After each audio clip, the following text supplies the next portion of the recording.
आज के मुख्य समाचार। बद्दी में युवक ने फंदा लगाकर की आत्महत्या। सरसों तेल के दाम बढ़ाकर जनता पर महंगाई का बोझ बढ़ा रही है सरकार। जयराम ठाकुर। गहरी खाई में लुढ़की जीप। पालतू कुत्ते ने 3 बच्चों को काटा। 327 करोड़ रुपए की जाएगी इलेक्ट्रिक बसों की खरीद। कम संख्या वाले वरिष्ठ माध्यमिक स्कूलों से शिफ्ट होंगे विषय। समेश गांव से बहे 33 की तलाश जारी। बाढ़ प्रभावित बागी में 2 दिन के भीतर बनेगा पुल। आपदा प्रभावितों को राहत देने के लिए उड़ेंगे विशेष ड्रोन। अब समाचार विस्तार से। जिले सोलन की हाउसिंग बोर्ड कॉलोनी बद्दी में एक युवक द्वारा फंदा लगाकर आत्महत्या करने का मामला संज्ञान में आया है। हालांकि युवक ने यह खौफनाक कदम क्यों उठाया, इसका खुलासा अभी तक नहीं हो पाया है। मृतक की पहचान रिंकू पुत्र करमचंद निवासी पालमपुर जिला कांगड़ा के रूप में हुई है। पुलिस ने शव को कब्जे में लेकर नालागढ़ अस्पताल में पोस्टमार्टम करवाने के बाद शव परिजनों को सौंप दिया है। जानकारी के मुताबिक रिंकू गोदरेज कंपनी में कार्यरत था। जानकारी के अनुसार रिंकू ने अपने कमरे में पंखे से फंदा लगा लिया। जब उसका फोन नहीं लगा तो परिजनों ने बद्दी पुलिस को सूचना दी। पुलिस ने मौके पर दरवाजा तोड़ा तो उसे पंखे से लटके हुए पाया। एएसपी बद्दी अशोक वर्मा ने मामले की पुष्टि की है। उन्होंने बताया कि पुलिस मामले की जांच में जुटी हुई है। हिमाचल प्रदेश के जिला सिरमौर में पेश आई दर्दनाक सड़क हादसे ने एक युवक की जान ले ली है।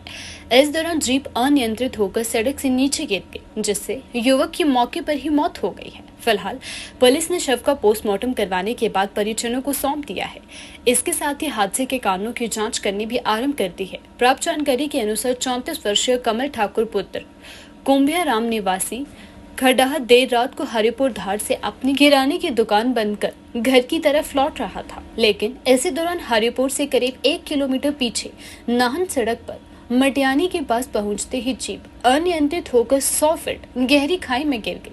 हादसे का पता चलते ही स्थानीय लोग मौके पर एकत्रित हो गए और पुलिस को सूचित किया गया। सूचना मिलने के बाद पुलिस की टीम मौके पर पहुंची, मगर तब तक युवक घटनास्थल पर ही दम तोड़ चुका था। उधर डीएसपी मुकेश टडवाल ने खबर की पुष्टि करते हुए बताया कि जीप HP 719488 के दुर्घटनाग्रस्त होने से युवक की मौत हुई है। उन्होंने बताया कि पुलिस हादसे के कारणों की जांच कर रही है। नेता प्रतिपक्ष ने सरकार द्वारा डिपो में मिलने वाले सरसों के तेल के दाम बढ़ाने पर सरकार की आलोचना की है। सरकार के किसी भी फैसले से प्रदेश की जनता को कोई राहत नहीं मिल रही है। प्रदेश में ऐसी सरकार पहली बार आई है जिसका हर फैसला सरकार के लिए आफत बनता है। कभी डीजल के दाम तो कभी पिछले पानी के दाम बढ़ाकर सरकार प्रदेश के लोगों को महंगाई के मुंह में झोंकती चली जा रही है, तो कभी सीमेंट, स्टील और गृह निर्माण में आने वाली चीजों के दाम बढ़ा रहे हैं। अब सरकार ने सरसों के दाम भी बढ़ा दिए हैं, 10% से ज्यादा की वृद्धि कर दी है। आपदा से जूझ रहे प्रदेशवासियों के लिए यह फैसला परेशान करने वाला है।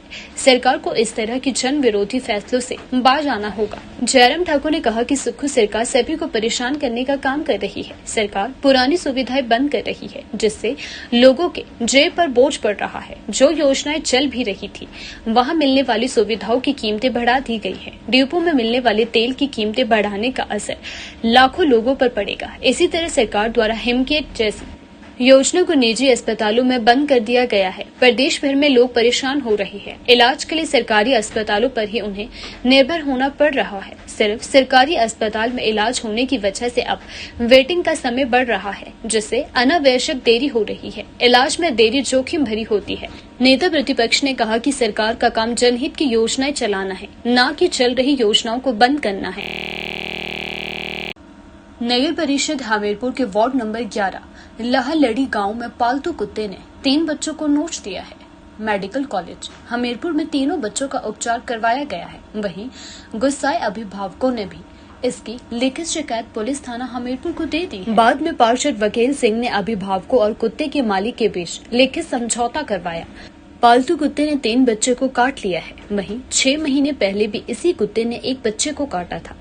शिकायतकर्ता अनिल कुमार ने कहा कि पालतू कुत्ते की ओर से काटे जाने के मामले को लेकर गांव के लोग पुलिस थाना पहुंचे थे, जहां पर लिखित कार्यवाही की गई है। अगर कुत्ते को किसी अन्य जगह नहीं भेजा जाता है तो दोबारा से पुलिस के पास शिकायत की जाएगी।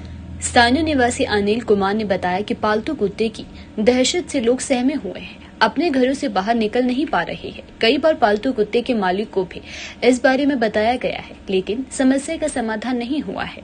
सभी गांव के लोगों ने पुलिस थाना पहुंचकर इसकी शिकायत दी है। वहीं वार्ड नंबर 11 के पार्षद वकील सिंह ने कहा कि पालतू कुत्ते ने 3 बच्चों को काटा था।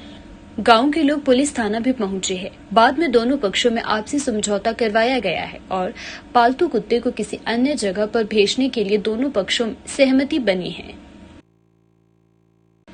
बाढ़ प्रभावित क्षेत्र बागी में 2 दिन के भीतर बैली ब्रिज बनकर तैयार हो जाएगा। सरकार ने 10 अगस्त तक इस पुल को बनाने का समय निर्धारित किया है। लोक निर्माण विभाग का दावा है कि निर्धारित समय से पहले ही पुल से आवाजाही शुरू हो जाएगी। लोक निर्माण विभाग मैकेनिकल के इंजीनियर समेत 40 कर्मचारी बैली ब्रिज जोड़ने में लगे हैं।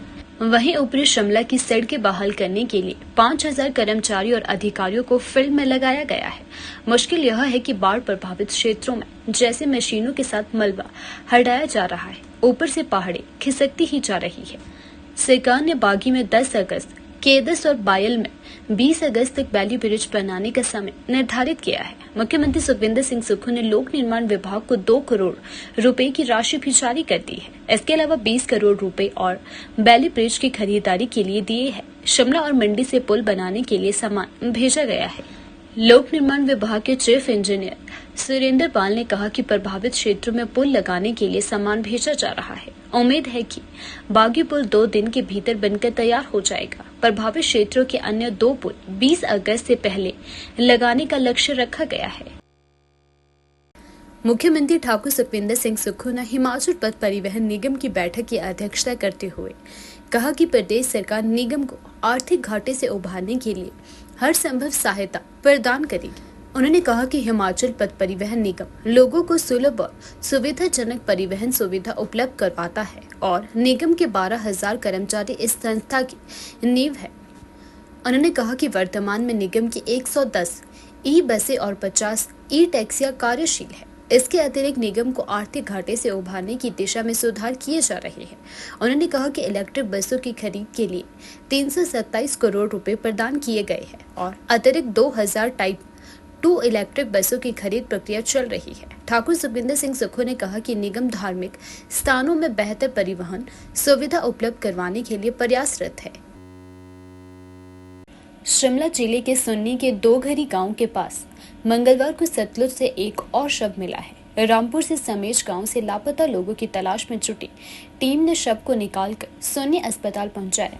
देर शाम शव की पहचान सिद्धार्थ निवासी कांगड़ा के रूप में हुई है। सिद्धार्थ समेज में ग्रीन को प्रोजेक्ट में काम करता था। 31 जुलाई की रात को श्रीखंड चोटी पर बादल फटने के बाद समेज खड्ड में आई बाढ़ के बाद सिद्धार्थ लापता था। वहीं 2 दिन पहले नदी में मिले 2 और शवों की पहचान हुई है।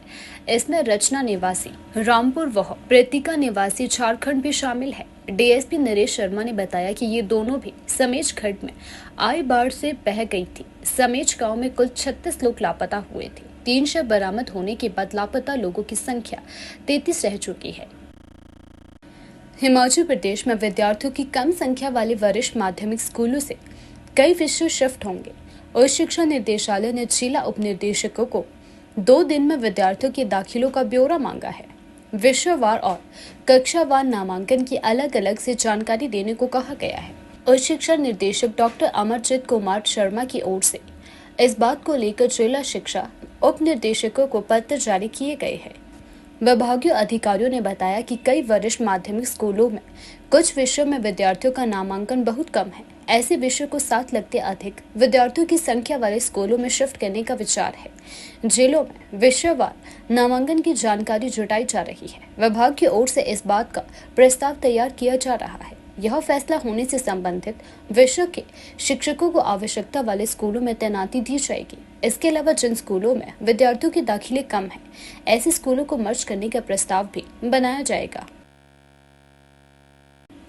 हिमाचल प्रदेश का आईटी विभाग आपदा में प्रभावित लोगों को मदद देने के लिए अत्याधुनिक सुविधाओं से लैस विशेष प्रकार के ड्रोन खरीदेगा। यह ड्रोन आपदा में कारगर साबित होंगे। आपदा प्रभावित क्षेत्रों में सड़कें न होने पर वाहन वहां पहुंच नहीं पाते हैं।